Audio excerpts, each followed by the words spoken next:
وَمَن يَتَوَلَّهُم مِّنكُم فَإِنَّهُ مِنْهُمْ، اور جو ان کو دوست بنائے گا فَإِنَّهُ مِنْهُمْ، تو پھر وہ اسی میں سے ہوگا۔ إِنَّ اللَّهَ لَا يَهْدِي الْقَوْمَ الظَّالِمِينَ، بے شک اللہ تعالیٰ ظلم کرنے والی قوم کو ہدایت نہیں دیتا۔ فَتَرَى الَّذِينَ فِي قُلُوبِهِم مَّرَضٌ، اب یہ آیت دیکھیے نازل کب ہو رہی ہے، اور آج آپ دیکھ لیجئے دبئی اور یہ سعودیہ اور جتنے ممالک ہمارے ہیں، یہ فوراً لبیک لبیک لبیک اللہم لبیک نہیں کہتے، یہ لبیک وائٹ ہاؤس کہہ رہے ہوتے ہیں، یہ لبیک جو ہے برطانیہ جا کر رہے ہوتے ہیں، اور ان سے کہے کہ یار تم مسلمانوں کے ظلم پر تو کبھی نہیں بولے۔ آپ آج دیکھیں دبئی ہے، یہ جو خلیجی ممالک ہیں، یہ جو عرب کے جو لوگ ہیں، برما میں ظلم ہو رہا ہے، کشمیر میں ظلم ہو رہا ہے، فلسطین میں ظلم ہو رہا ہے، ان کی آواز بھی نہیں آتی، کنڈیم تک نہیں کرتے ہیں اس چیز کو۔ تو ان سے کہا جائے کہ یار تمہارے تو ان سے اچھے تعلقات ہیں، امریکن بینکس میں، یورپ کے بینکس میں تمہاری بہت زیادہ مال ہے، یعنی کہ آپ دیکھیں نا سعودی عرب کے جو شہزادے ہیں ان کا کتنی انویسٹمنٹ جو ہے وہ امریکہ کے اندر ہے، تو انفلوئنس ہے ان کا، وہ چاہیں تو ٹیبل ٹاک کر سکتے ہیں، ڈائلاگ کریے، بات کر سکتے ہیں، لیکن کچھ نہیں کہتے۔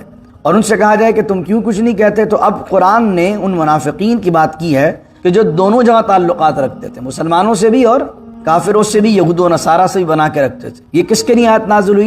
وَاحْلُلْ عُقْدَةً مِّن لِّسَانِي يَفْقَهُوا قَوْلِي اللهم صل على سيدنا ومولانا محمد معدن الجود والكرم وآله وصحبه وبارك وسلم يا أيها الذين آمنوا لا تتخذوا اليهود والنصارى أولياء بعضهم أولياء بعض ومن يتولهم منكم فإنه منهم إن الله لا يهدي القوم الظالمين صدق الله مولانا العظيم۔ سورہ مائدہ کی آیت نمبر 51 ہے اور چھٹے سپارے کے 12ویں رکوع کا آغاز ہے۔ اللہ رب العزت ارشاد فرماتا ہے، اے ایمان والوں، لا تتخذوا الیہود والنصارى اولیاء، یہود اور عیسائیوں کو اپنے دوست نہ بناؤ۔ اس دوست سے مراد کیا ہے؟ اس دوست سے مراد یہ ہے کہ گہرا دوست جو رازدار ہوتا ہے، جس سے بہت قریبی تعلق ہوتا ہے۔ اللہ کہتا ہے، اے ایمان والوں، ان یہود و نصارہ کو اپنا رازدار نہ بناؤ، جسے قرآن میں دوسری جگہ فرمایا، ایھا الذین آمنوا لا تتخذوا بطانة من دونکم لا یألونکم خبالا، ایمان والوں ان کو تم اپنا رازدار نہ بناؤ۔ ودوا ما عنتم، اور یہ تو چاہتے ہیں تمہارے لیے بغض کو، قد بدت البغضاء من افواہہم، اور ان کے منہ سے جو ظاہر ہوتا ہے ان کا بغض، وما تخفی صدورہم اکبر، ان کے دل میں تمہارے لیے اس سے زیادہ نفرت ہے۔ تو یہود و نصارہ کے ساتھ ایک تو یہ ہوتا ہے کہ آدمی کا کاروباری تعلق ہو، جیسے ہم یہاں رہتے ہیں، یہاں ہمارا ایک ظاہری کلچر لحاظ سے ہمارا ملنا جلنا ہے، ملتے ہیں ہم اخلاق کے طریقے سے ملتے ہیں، ملاقات کرتے ہیں، یقیناً اس سے اسلام کا ایک امیج وابستہ ہے۔ آپ کا پڑوسی اگر کوئی یہود و نصارہ میں سے ہے، آپ اس سے اچھا برتاؤ کرتے ہیں تاکہ اس کے ساتھ آپ کے اچھے تعلقات ہوں، اور اس نیت سے ہوں کہ آپ اس کے اوپر اسلام کا اچھا امیج پڑے، تو یہ ایک الگ نوعیت کی چیز ہے۔ یہ تو نبی کریم صلی اللہ علیہ وآلہ وسلم نے بھی کیا ہے۔ حضور علیہ السلام کے مدینۃ المنورہ کے قیام کے دوران 2 قبائل یہودیوں کے وہاں آباد تھے۔ نبی کریم علیہ السلام کی بارگاہ کے اندر عیسائیوں کے وفد آتے تھے۔ حضور علیہ السلام کا ان کے ساتھ برتاؤ جو تھا وہ بڑا کریمانہ برتاؤ تھا، دعوت کے پیش نظر۔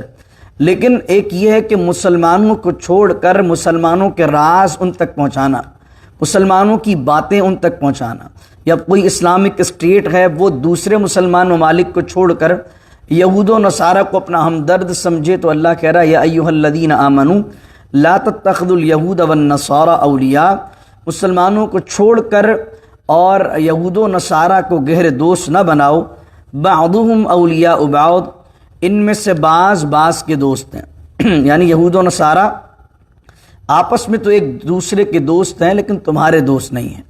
اس سے مراد کیا ہے کہ یہ آیت جب نازل ہوئی ہے اس وقت تو یہودیوں میں اور عیسائیوں میں بڑی خطرناک جنگ تھی، اور ایک عرصے تک 2000 سال تک یہ جنگ رہی ہے، کیونکہ بائبل میں لکھا ہوا ہے کہ حضرت عیسیٰ علیہ السلام کو صلیب تک لے کے آنے والے اور آپ کی شکایت جو ہے بادشاہ سے کرنے والے کون تھے؟ یہودی تھے۔ تو اس وجہ سے ایک زمانے تک عیسائی اور یہودیوں کی آپس کے اندر جنگیں جدال رہی ہیں۔ لیکن اس کے بعد کیا ہوا کہ بالفور ڈکلیریشن ہوا، جب برطانیہ کی حکومت آئی اور اس نے سلطنت عثمانیہ کو ختم کیا، تو برطانیہ نے اور امریکہ نے مل کر اسرائیل کے ایک وجود کو تسلیم کیا اور اسرائیل کو بنانے میں پوری مدد فراہم کی۔ تو اس کے اندر کیا ہوا کہ اس بالفور ڈکلیریشن کے بعد آپ دیکھتے ہیں کہ آپس کے اندر باہمی تعلقات قائم ہو گئے، اور آپ کو معلوم ہے کہ آج اسرائیل کی جو بقا ہے، جو اس کا وجود دنیا کے خطے پر آپ کو نظر آتا ہے، یقیناً اس کے اندر احسان ہے ان عیسائیوں کا جنہوں نے ان کے وجود کو باقی رکھا ہوا۔ بعضهم اولیاء بعض، اللہ نے کہا کہ ان میں سے بعض کے دوست ہیں۔ ایک زمانے میں غالباً 1964 کی بات ہے کہ 2000 یہودیوں نے معافی نامہ جمع کروایا تھا اس زمانے کے کیتھولک جو چرچ ہے، اس کا جو روم کے اندر پاپا بیٹھتا ہے، پاپا روم جسے کہتے ہیں، 2000 یہودیوں نے معافی نامہ جمع کروایا تھا کہ ہم اس چیز سے بری ہوتے ہیں کہ جن یہودیوں نے حضرت عیسیٰ علیہ السلام کو صلیب تک لے کر آئے اور ان کو حضرت عیسیٰ علیہ السلام کو ان کی وجہ سے پھانسی ہوئی۔ ہمارا تو عقیدہ ہے کہ آپ زندہ آسمان پر اٹھا لیے گئے، تو 2000 یہودیوں نے معافی نامہ جمع کروایا تھا اور کہا تھا ہمارا اس سے کوئی تعلق نہیں ہے، اور پھر اس زمانے کے جو پاپائے روم نے اس معافی نامے کو ایکسیپٹ کیا تھا اور ان کو اعلان آزادی دے دیا تھا، ان کو ایک چٹ دے دی تھی کہ جناب اب تمہارے کندھوں پر وہ بوجھ نہیں ہے۔ ورنہ اس سے پہلے 1964 سے پہلے آپ دیکھتے ہیں کہ کیتھولک بھی جو ہے یہودیوں کو پسند نہیں کرتے تھے، کیونکہ وہ بھی کافی پریکٹسنگ ہے کرسچن کے اندر۔ آپ نے ایک عرصہ آپ کو یہاں ہو گیا تو آپ کے اگر کسی کیتھولک سے ملاقات ہو جو واقعی کیتھولک ہو، کافی پریکٹسنگ ہوتے ہیں، تو کیتھولک جو ہے وہ ان کو پسند نہیں کرتے تھے، لیکن انہوں نے پاپائے روم سے تعلقات اچھے استوار کیے، اور اچھے تعلقات بنانے کے بعد ایک پورا ایک ڈرامہ رچایا جس کے اندر 2000 معافی نامے، اور پھر پاپائے روم نے انہیں سرٹیفکیٹ معافی کا دے دیا، اور اس وجہ سے ان کے کاندھوں سے یہ بوجھ بھی اترا، اور آپس کے اندر آپ دیکھتے ہیں باہمی ایسا گٹھ جوڑ ہے۔ اس کا ایک اور ریزن بھی یہ ہے کہ ان ممالک کی مجبوری بھی ہے یہودیوں کے ساتھ چلنا۔ اس کی ریزن یہ ہے کہ جتنے بھی یورپ کے ممالک ہیں، ایون امریکہ کو لے لیجئے، جو ان کی بیک بون ہے اکنامی کی، وہ ساری یہودیوں کے ہاتھ میں۔ اس وقت دنیا کی فائنینشیل معاملات کو اکنامیکلی جو لوگ چل رہے ہیں، وہ تمام اکنامک جو ہولڈ کرتے ہیں وہ یہودی ہولڈ کرتے ہیں۔ یعنی آپ کو معلوم ہے کہ اگر کسی ملک کی اکنامی کو اوپر لے جانا، نیچے لے آنا، پیسے کو گرا دینا، یہ سب اگر کسی کے ہاتھ میں اس دور کے اندر ہے، دنیا کے اندر، آپ جانتے ہیں میڈیا بھی ان کے کنٹرول کے اندر ہے اور پیسہ بھی ان کی کنٹرول کے اندر ہے، تو یقیناً ان ممالک کی پھر بحیثیت مجبوری بھی بن جاتی ہے کہ وہ ان کو سپورٹ کرنے کے پابند ہوتے ہیں۔ تو قرآن نے اسی چیز کو بیان کیا، پیشن گوئی دی، بعضهم اولیاء بعض، ان میں سے بعض کے دوست ہیں۔ ومن یتولہم منکم فانہ منہم، اور جو ان کو دوست بنائے گا فانہ منہم، تو پھر وہ اسی میں سے ہوگا۔ ان اللہ لا یہدی القوم الظالمین، بے شک اللہ تعالیٰ ظلم کرنے والی قوم کو ہدایت نہیں دیتا۔ فطر الذین فی قلوبہم مرض، اب یہ آیت دیکھیے نازل کب ہو رہی ہے، اور آج آپ دیکھ لیجئے دبئی اور یہ سعودیہ اور جتنے ممالک ہمارے ہیں، یہ فوراً لبیک لبیک لبیک اللہم لبیک نہیں کہتے، یہ لبیک وائٹ ہاؤس کہہ رہے ہوتے ہیں، یہ لبیک جو ہے برطانیہ جا کر رہے ہوتے ہیں، اور ان سے کہے کہ یار تم مسلمانوں کے ظلم پر تو کبھی نہیں بولے۔ آپ آج دیکھیں دبئی ہے، یہ جو خلیجی ممالک ہیں، یہ جو عرب کے جو لوگ ہیں، برما میں ظلم ہو رہا ہے، کشمیر میں ظلم ہو رہا ہے، فلسطین میں ظلم ہو رہا ہے، ان کی آواز بھی نہیں آتی، کنڈیم تک نہیں کرتے ہیں اس چیز کو۔ تو ان سے کہا جائے کہ یار تمہارے تو ان سے اچھے تعلقات ہیں، امریکن بینکس میں، یورپ کے بینکس میں تمہاری بہت زیادہ مال ہے، یعنی کہ آپ دیکھیں نا سعودی عرب کے جو شہزادے ہیں، ان کا کتنی انویسٹمنٹ جو ہے وہ امریکہ کے اندر ہے، تو انفلوئنس ہے ان کا، وہ چاہیں تو ٹیبل ٹاک کر سکتے ہیں، ڈائلاگ کریے، بات کر سکتے ہیں، لیکن کچھ نہیں کہتے۔ اور ان سے کہا جائے کہ تم کیوں کچھ نہیں کہتے، تو اب قرآن نے ان منافقین کی بات کی ہے کہ جو دونوں جگہ تعلقات رکھتے تھے، مسلمانوں سے بھی اور کافروں سے بھی، یہود و نصارہ سے بھی بنا کے رکھتے تھے۔ یہ کس کے لیے آیت نازل ہوئی؟ شان نزول کے اندر تو عبداللہ بن ابی کی بات ہے کہ مدینہ المنورہ کے اندر اور اطراف کے اندر یہودی آباد تھے، خیبر میں دو قبیلے، بنو نضیر اور بنو قریظہ، دونوں آباد تھے، تو عبداللہ بن ابی نے ان سے بھی تعلقات رکھے ہوئے تھے، اور ایمان کا دعویٰ بھی کرتا تھا۔ اور ایک صحابی تھے حضرت عبادہ بن صامت رضی اللہ عنہ، ان کے بہت گہری دوستیاں تھیں اسلام سے پہلے یہودیوں کے اندر، لیکن جب اسلام لائے تو انہوں نے کہا میرے اب جو دوست ہیں وہ اللہ والے لوگ ہیں، اب میرے یہ لوگ گہرے دوست نہیں ہیں۔ تو اللہ نے اس چیز پر آیت نازل فرمائی۔ اب فرمایا کہ یہ دوستیاں رکھتے کیوں ہیں، تو اللہ کہتا ہے فطر الذین فی قلوبہم مرض، اور تم دیکھو گے ان لوگوں کو جن کے دلوں میں مرض ہے، یعنی کہ جو لوگ دونوں طرف ہاتھ ملاتے ہیں، دونوں ہاتھوں میں لڈو رکھتے ہیں، اللہ کہتا ہے فطر الذین فی قلوبہم مرض، اور تم دیکھو گے ان لوگوں کے کہ ان کے دلوں کے اندر بیماری ہے، روگ ہے، کس وجہ سے؟ یسارعون فیہم، کہ وہ ان میں دوستی کرنے کے لیے گھستے ہیں. یسارعون کا معنی دو تیزی سے دوڑنا، سرعت کرنا، جلدی کرنا. فیہم ان میں، کن میں؟ یہود و نصارہ میں. یعنی یہود و نصارہ کی جوتیاں بھی اٹھانا پڑیں تو جناب وہ گھس جائیں گے ان کے اندر تاکہ تعلقات ہمارے اچھے ہو جائیں. آج دیکھیں یہ مسلمان جو لیڈرز ہیں دنیا کے اندر کیا کر رہے ہیں؟ آج یہی کر رہے ہیں. یونو کے آگے لیٹ جاتے ہیں، یہود و نصارہ کے آگے لیٹ جاتے ہیں، ایک جملہ مسلمانوں کے حق کے لیے نہیں بولتے. اللہ کہہ رہا ہے یسارعون فیہم، یہ جو ہے وہ ان میں گھستے ہیں ان کی دوستیوں کے لیے، اور ان کے قدموں میں آتے ہیں ان کی دوستیوں کے لیے. اور کیوں آتے ہیں؟ یقولون نخشی ان تصیبنا دائرہ، وہ کہتے ہیں کہ ہم ڈرتے ہیں کہ ہمیں کوئی پہنچے مصیبت. یعنی کہ وہ کہتے ہیں کہ اگر مسلمان غالب نہ ہوئے. یہ اس زمانے کی بات ہے جب مسلمان اور یہودی دونوں، کبھی وہ بھاری تھے تو کبھی یہ بھاری تھے. اب پتہ نہیں لگ پا رہا تھا کہ اس سچویشن کے اندر غلبہ کس کا ہوگا فیوچر میں. تو یہ کیا کہتے تھے؟ یقولون نخشی ان تصیبنا دائرہ، اگر ہم نے مسلمانوں سے بنا کر رکھ لی اور یہود و نصارہ سے تعلقات نہیں رکھے تو کہیں ایسا ہوا کہ حکومت آگے چل کر 5-10 سال میں بن گئی یہودیوں کی، تو ہمارے تو ان سے تعلقات ہی خراب ہو جائیں گے، تو ہم پر تو مصیبتیں آ جائیں گی، مشکلات میں گھر جائیں گے. تو بہتر طریقہ پالیسی کیا ہونی چاہیے؟ ان سے بھی ہاتھ ملاؤ، ان سے بھی ہاتھ ملاؤ، تاکہ مسلمانوں کی حکومت آئے تو ہم مسلمان ہیں، یہودیوں کی حکومت آئے تو ہم تو یہودیوں کے دوست ہیں، بیسٹ فرینڈ ہیں ان کے. تو اب اپنے آپ کو ایسے مڈل معاملات میں رکھنا کہ حق کی بات نہ کرنا، اور یہ سوچنا کہ بھائی اس کا پلڑا بھاری ہو کہ اس کا پلڑا بھاری ہو، ہم تو دونوں طرف فائدے میں. تو یہی بات قرآن کریم نے منافقین کی بیان کی کہ وہ یہود و نصارہ کے ساتھ ایسے تعلقات قائم رکھتے تھے. تو ہر جھگڑے میں، اور خاص طور پر یہود و نصارہ کے معاملے کے اندر، آدمی دیکھے کہ اگر آدمی کی نیت کیا ہے. اگر حق کی نیت ہے تو اللہ ثواب عطا فرمائے، لیکن اگر نیت یہ ہے کہ اس پلڑا بھاری تو میں ادھر چلا جاؤں گا اور یہ پلڑا بھاری تو میں اس طرف چلا جاؤں گا، تو اس کو اردو زبان میں کہتے ہیں بے پیندے کا لوٹا.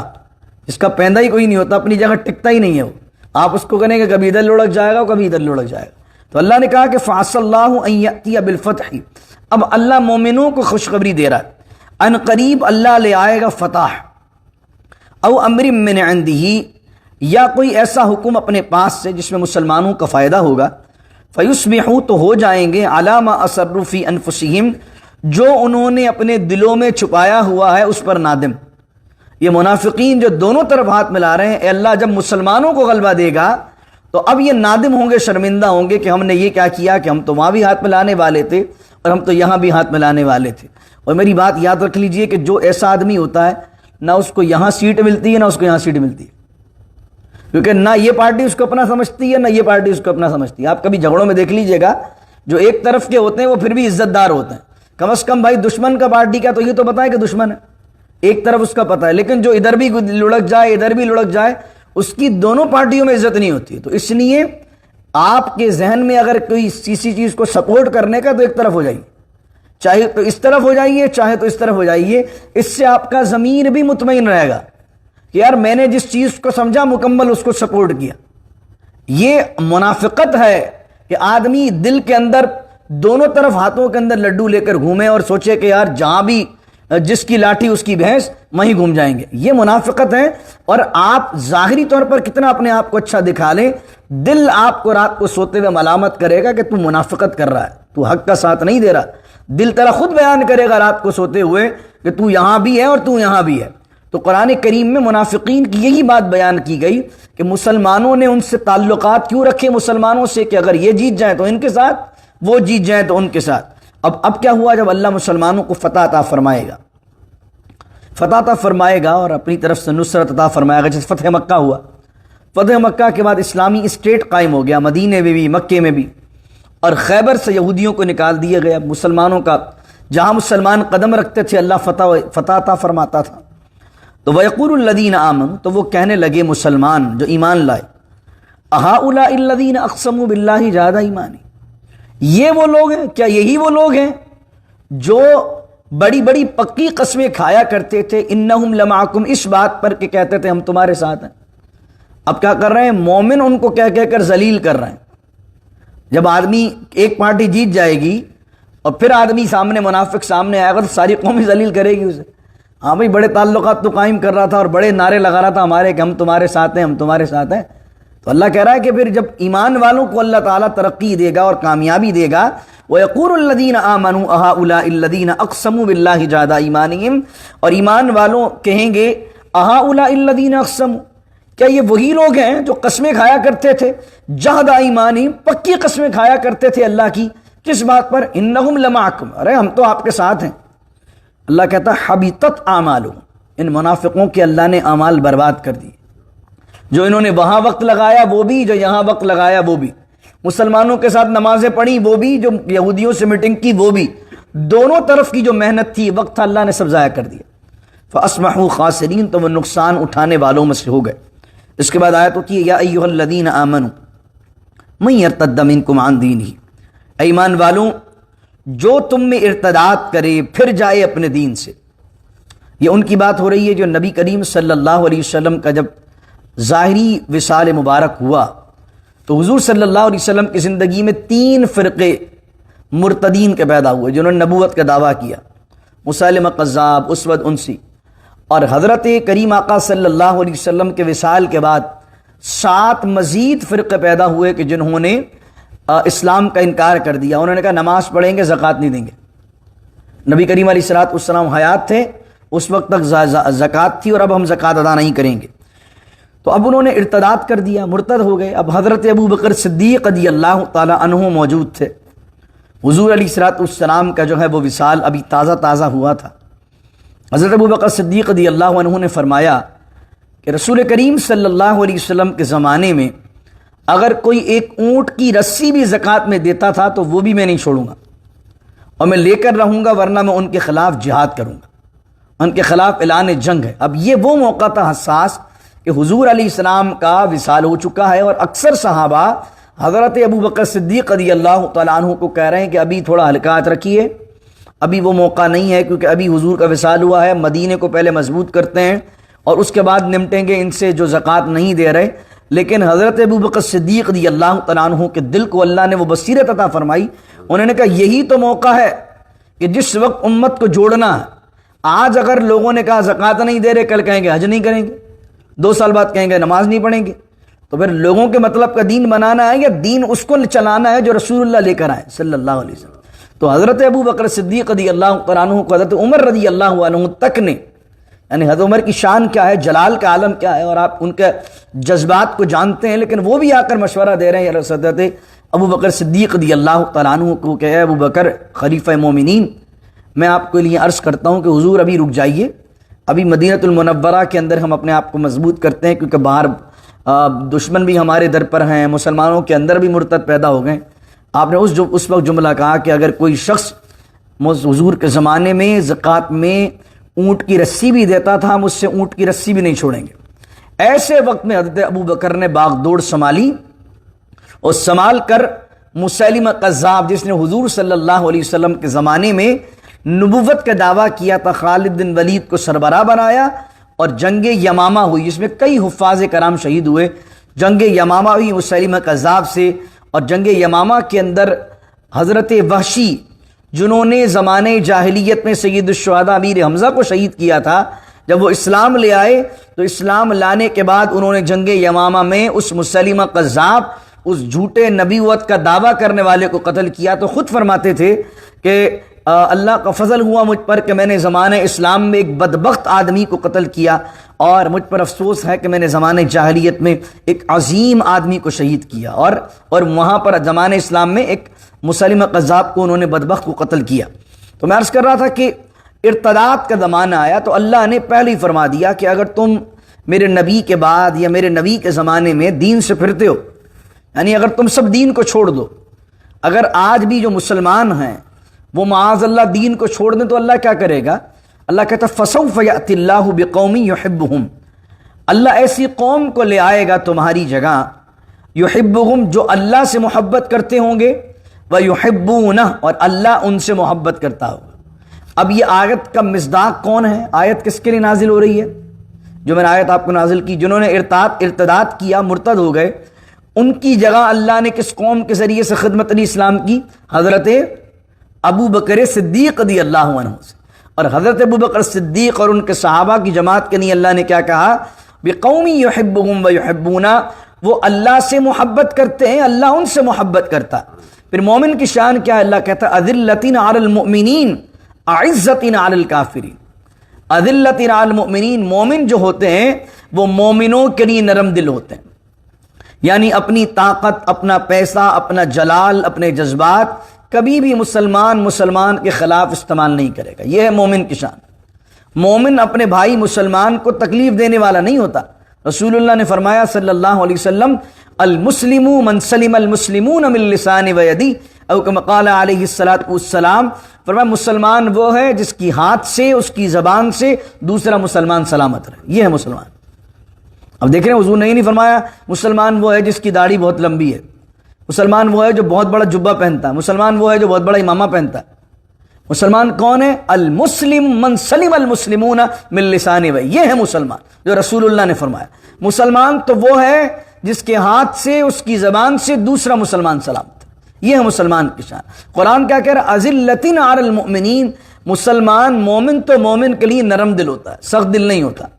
تو اب جو بڑے بڑے امامے پہن کر دیندار اپنے آپ کو سمجھے اور ان کے دل میں رحم نہ ہو، جو اپنے آپ کو بڑے نرم دل سمجھیں لیکن مسلمانوں کے ساتھ زیادتی کریں، ظلم کریں، مسلمانوں کو لیٹ ڈاؤن کرنے کی کوشش کریں، کسی مسلمان کو ذلیل کرنے کے در پر رہیں، ان کا کس بات کا اسلام؟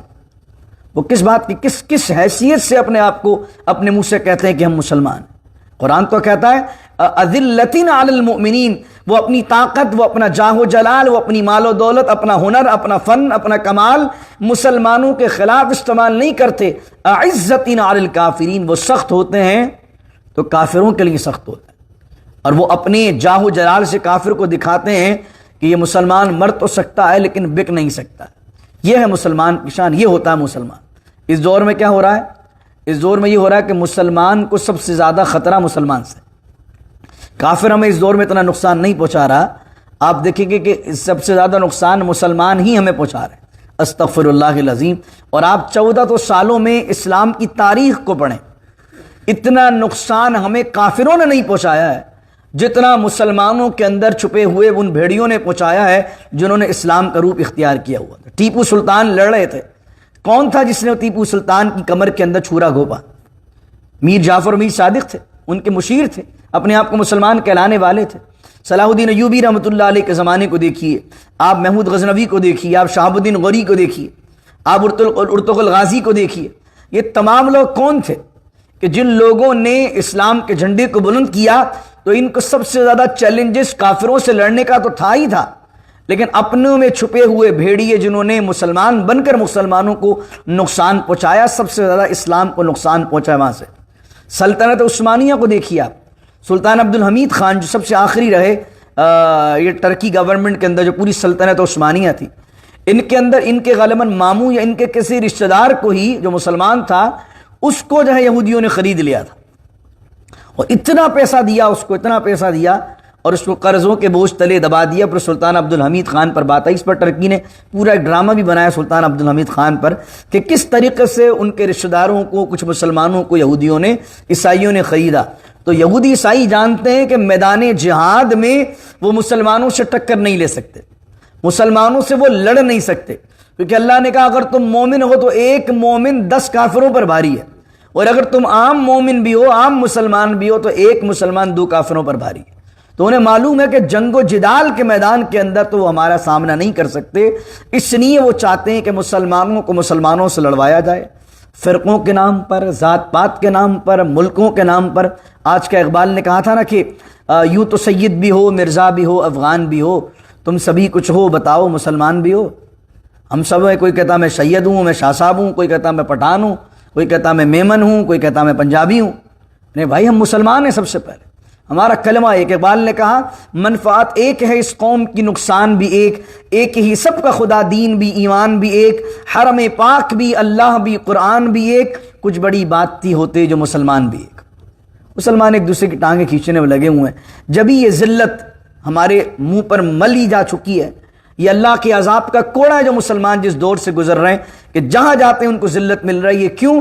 کیونکہ ہم نے اپنی چیز چھوڑ دی، ہم نے اپنا کلچر چھوڑ دیا، ہم نے وہ ایمان کی روحانیت چھوڑ دی جس کے بارے میں قرآن نے کہا تھا وَأَنْتُمُ الْأَعْلَوْنَ إِن كُنتُم مُؤْمِنِينَ، تم ہی غالب رہو گے اگر تم مومن ہو۔ آخری آیت پڑھتا ہوں، اللہ کہتا ہے کہ مومنوں پر وہ نرم دل ہوتے ہیں، عزت علی الکافرین، کافروں پر شدید ہوتے ہیں، یجاہدون فی سبیل اللہ، اللہ کی راہ میں جہاد کرتے ہیں، جد و جہد کرتے ہیں، ولا یخافون لومۃ لائم، اور وہ خوف نہیں کرتے، نہیں ڈرتے ہیں ملامت کرنے والے کی ملامت سے۔ بعض اوقات آدمی حق صرف اس لیے نہیں بیان کرتا کہ سوسائٹی میں لوگ اس کے تعلقات خراب ہو جائیں گے، لوگ کہیں گے ارے بھائی تو ان چکروں میں پڑ گیا ہے، تو کن چکروں میں لگ گیا ہے، یعنی دین کی طرف بھی کوئی آ جائے گا جو کہیں گے ارے جناب کیا ہو گیا، تم بھی ملا بن گئے ہو۔ لیکن جو حق بات کہنے والے ہیں، اللہ کہتا ہے پھر وہ نہیں ڈرتے ہیں، ولا یخافون، وہ ڈرتے ہی نہیں ہیں، لومۃ، ملامت سے، کس کی؟ لائم، ملامت کرنے والے کی۔ پھر انہیں دنیا کا خوف نہیں ہوتا کہ دنیا کیا کہے گی، انہیں خوف ہوتا ہے تو اللہ کا ہوتا ہے کہ میرے اللہ کی بارگاہ مجھے جواب دہ ہونا ہے کہ میں دنیا میں کہاں کھڑا تھا۔ اللہ تو مجھ سے پوچھے گا کہ تیرے سامنے یہ سب کچھ ہوتا رہا، تو کہاں کھڑا تھا؟ تو ولا یخافون لومۃ لائم، وہ خوف نہیں کرتے کسی ملامت کرنے والے کی ملامت کا۔ اور جن کے اندر یہ صفات ہوتی ہیں کہ وہ اللہ سے محبت کریں، اللہ کے رسول سے محبت کریں، اللہ ان سے محبت کرے، مومنوں کے لیے نرم ہو، کافروں کے لیے شدید ہوں، اللہ کی راہ میں جہاد کریں، ملامت کرنے والوں کی ملامت سے نہ ڈریں، جن میں یہ صفات ہوتی ہیں تو سمجھ لو ذالک فضل اللہ یؤتی من یشاء، یہ اللہ کا فضل ہوتا ہے، اور اللہ کا فضل جس پر اللہ چاہتا ہے اس پر کرتا ہے۔ ذالک فضل اللہ، اللہ کہہ رہا ہے اس میں یہ صفت ہیں، یہ کیا ہے؟ ذالک فضل اللہ، یہ اللہ کا فضل ہے، یؤتیہ من یشاء، اللہ تعالیٰ جسے چاہتا ہے عطا فرماتا ہے، واللہ واسع علیم، اللہ تعالیٰ وسعت والا ہے اور جاننے والا ہے۔ انما ولیکم اللہ، اب یہاں پر پہلے کہا تھا نا کہ یہود و نصارہ دوست نہیں ہو سکتے، اب دوست کون ہو سکتا ہے؟ اللہ کہتا ہے انما ولیکم اللہ۔ پہلی بات تو سنو، اللہ تمہارا دوست ہے، اللہ تمہارا ولی ہے، اللہ تمہارا مددگار ہے، پریشان نہ ہو۔ یہودیوں سے، عیسائیوں سے تعلقات ختم بھی ہو گئے تو ملک ڈوبے گا نہیں، اللہ پر بھروسہ رکھو۔ یہاں پر یہودیوں پر بھروسہ نہ رکھو کہ انہوں نے اگر ہمیں چھوڑ دیا تو ہماری اکنومی کہاں جائے گی، اللہ پر توکل رکھو۔ انما ولیکم اللہ، اللہ تمہارا مددگار ہے، ورسولہ، اس کا رسول تمہارا دوست ہے، والذین آمنوا الذین، اور وہ ایمان والے تمہارے دوست ہیں، یقیمون الصلاۃ، جو نماز کو قائم کرتے ہیں، وَيُؤْتُونَ الزَّكَاةَ، اور جو زکوٰۃ کو ادا کرتے ہیں، وَهُمْ رَاكِعُونَ، اور جو رکوع کرنے والے ہیں، جو اللہ کی بارگاہ میں عاجزی سے جھکنے والے ہیں۔ شیعوں نے اس آیت سے حضرت علی مرتضیٰ شیر خدا رضی اللہ تعالی عنہ کی خلافت پر دلیل لی ہے، اور ایک عجیب روایت پیش کی۔ انہوں نے کہا ولی کا مطلب ہوتا ہے وہ جو سب سے زیادہ حقدار ہو خلافت کا، وہ جو سب سے زیادہ افضل ہو۔ تو یہ آیت نازل ہوئی ہے حضرت علی مرتضیٰ شیر خدا رضی اللہ عنہ کے لیے، اور اس آیت سے ثابت ہوتا ہے کہ حضرت علی کیونکہ ولی ہیں تو اولا ہیں، یعنی افضل ہیں تو خلافت کے حقدار بھی پہلے حضرت ابو بکر نہیں تھے، حضرت علی تھے۔ پھر وہ اس پر ایک حدیث ہی پیش کرتے ہیں، وہ حدیث ہمارے سنی علماء نے بھی لکھی اور بہت سے واعظین بیان کرتے ہیں، لیکن ہمیں پتہ ہونا چاہیے اس حدیث کی سند کی کیا حیثیت ہے۔ اس آیت کے اندر جو بیان کیا گیا نا، وہ زکوٰۃ دیتے ہیں، وہم راکعون، اس حال میں کہ وہ جھکے ہوئے ہیں۔ تو انہوں نے کہا کہ نبی کریم صلی اللہ علیہ وسلم کی بارگاہ کے اندر کچھ لوگ آئے، انہوں نے اپنی غربت کا سوال کیا، حضور علیہ السلام نے کہا مسجد نبوی میں چلے جاؤ، تو حضرت علی مرتضیٰ شیر خدا رضی اللہ تعالیٰ عنہ اس وقت نماز پڑھ رہے تھے۔ تو نماز پڑھتے پڑھتے حضرت علی نے جب دیکھا غریب آئے ہوئے ہیں تو اپنی ہاتھ سے، اپنی انگلی سے سونے کی انگوٹھی اتاری، اور سونے کی انگوٹھی نماز کی حالت میں ہی آپ نے غریب کو دے دی۔ تو نبی کریم علیہ السلام تھوڑی دیر بعد آئے اور کہا تمہیں کچھ ملا؟ انہوں نے کہا ہاں، ہمیں ایک شخص نے نماز کی حالت میں رکوع کرتے ہوئے اپنے ہاتھوں سے انگوٹھی اتار کر سونے کی دے دی، اور حضرت کریم آقا علیہ السلام نے جب دیکھا تو وہ سونے کی انگوٹھی رکوع کی حالت میں دینے والے کوئی اور نہیں تھے، کون تھے؟ حضرت علی مرتضیٰ شیر خدا رضی اللہ عنہ تھے۔ تو یہ جو آیت ہے، اس حدیث کو لنک کریں گے تو یہ آیت نازل ہوئی ہے حضرت علی مرتضیٰ شیر خدا کرم اللہ وجہ الکریم کے لیے۔ پہلی بات تو اس حدیث کی سند ہی صحیح نہیں ہے۔ دوسری بات کہ سورہ مائدہ قرآن کریم کی احکام کے حوالے سے آخر میں نازل ہونے والی صورتوں میں سے، اور آپ سب کو معلوم ہے کہ مرد پر سونا حرام ہوتا۔ یہ کیسے ممکن ہے کہ حضرت علی سونے کی انگوٹھی پہن کر نماز پڑھ رہے ہیں؟ بات سمجھ آ رہی؟ اب وہ سونے کی انگوٹھی پہن کر نماز پڑھ رہے ہیں، پھر نماز کے عالم میں انہوں نے نکال کر غریب کو دے دی، تو اس کا مقصد کیا ہے کہ جو چیز جو آیت سے آپ لنک کر رہے ہو وہ آیت نازل ہو رہی ہے بالکل آخری دور میں جب سونا حرام ہو چکا ہے، تو آپ ایک طرف تو حضرت علی کی فضیلت سخاوت میں ثابت کر رہے ہو اور دوسرا حضرت علی سے وہ چیز منسوب کر رہے ہو جو شریعت محمدیہ میں صلی اللہ علیہ وسلم حرام ہے، مرد پر سونے کی انگوٹھی۔ تو حضرت علی کی شان بہت بڑی ہے، عظمت بہت بلند ہے، لیکن حضرت علی کی شان میں سچی روایتیں بہت ہیں، تو ہمیں حاجت نہیں ہے حضرت علی رضی اللہ تعالیٰ عنہ کی شان میں کوئی جھوٹی روایت بیان کرنے کی۔ تو شیعہ یہ روایت پیش کر کے اس روایت کو پہلے اس آیت سے لنک کرتے ہیں کہ وہ جو اللہ تمہارا دوست ہے، رسول تمہارے مددگار ہیں، والذین آمنوا اور جو ایمان والے ہیں وہ تمہارے مددگار ہیں، یقیمون الصلاۃ اور جو نماز قائم کرتے ہیں وہ تمہارے مددگار ہیں، ویؤتون الزکاۃ جو زکوٰۃ دیتے ہیں وہ تمہارے مددگار ہیں، وہم راکعون اس حال میں کہ وہ اللہ کی بارگاہ میں جھکنے والے ہیں، وہ ترجمہ کہتے ہیں وہ زکوٰۃ دینے والے ہیں اس حال میں کہ وہ رکوع کرتے ہیں، اور پھر وہ آیت سے حدیث کو لنک کرتے ہیں، لنک کرنے کے بعد کہتے ہیں کیونکہ یہاں ولی سے مراد حضرت علی ہیں، اور ولی سے مراد یہاں ایک اللہ کا دوست نہیں، ولی سے مراد سب صحابہ سے افضل ہے، سب صحابہ سے زیادہ حقدار ہے، تو جب سب صحابہ سے حضرت علی افضل تھے، حقدار تھے، تو خلافت حضرت علی کو ملنا چاہیے تھی۔ حضرت ابو بکر صدیق رضی اللہ تعالیٰ عنہ نے معاذ اللہ اس پر قبضہ کیا، حالانکہ اس سے پہلی والی آیت میں بیان کر چکا ہوں کہ مرتدوں سے سب سے پہلے جس شخص نے جہاد کیا ہے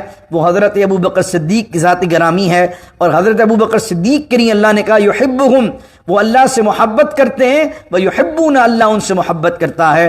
فرمائے ومن یتول اللہ اور جو اللہ اس کے رسول کو دوست بنائے، ومن یتول اللہ ورسولہ اور جو اللہ اس کے رسول کو دوست بنائے، والذین آمنوا اور جو ایمان والوں کو دوست بنائے، فإن حزب اللہ هم الغالبون تو یہ اللہ کا گروہ ہے، یہ اللہ کا گروپ ہے۔ کتنی بڑی بات ہے کہ جو اللہ والے ہیں، اللہ کے رسول والے، ایمان والوں سے تعلقات بیان کرتے ہیں، اللہ کہتا ہے یہ مسلمانوں کا گروپ نہیں، حزب اللہ، یہ تو اللہ کا گروپ ہے، یہ تو اللہ کا لشکر ہے۔ فإن حزب اللہ اور جو اللہ کا لشکر ہوتا ہے، جو اللہ کا حزب ہوتا ہے، حزب اللہ جو ہوتا ہے، ہم الغالبون اللہ انہیں غالب کرتا ہے، وہ ذلت میں نہیں آتے بلکہ اللہ انہی لوگوں کو غالب کرتا ہے۔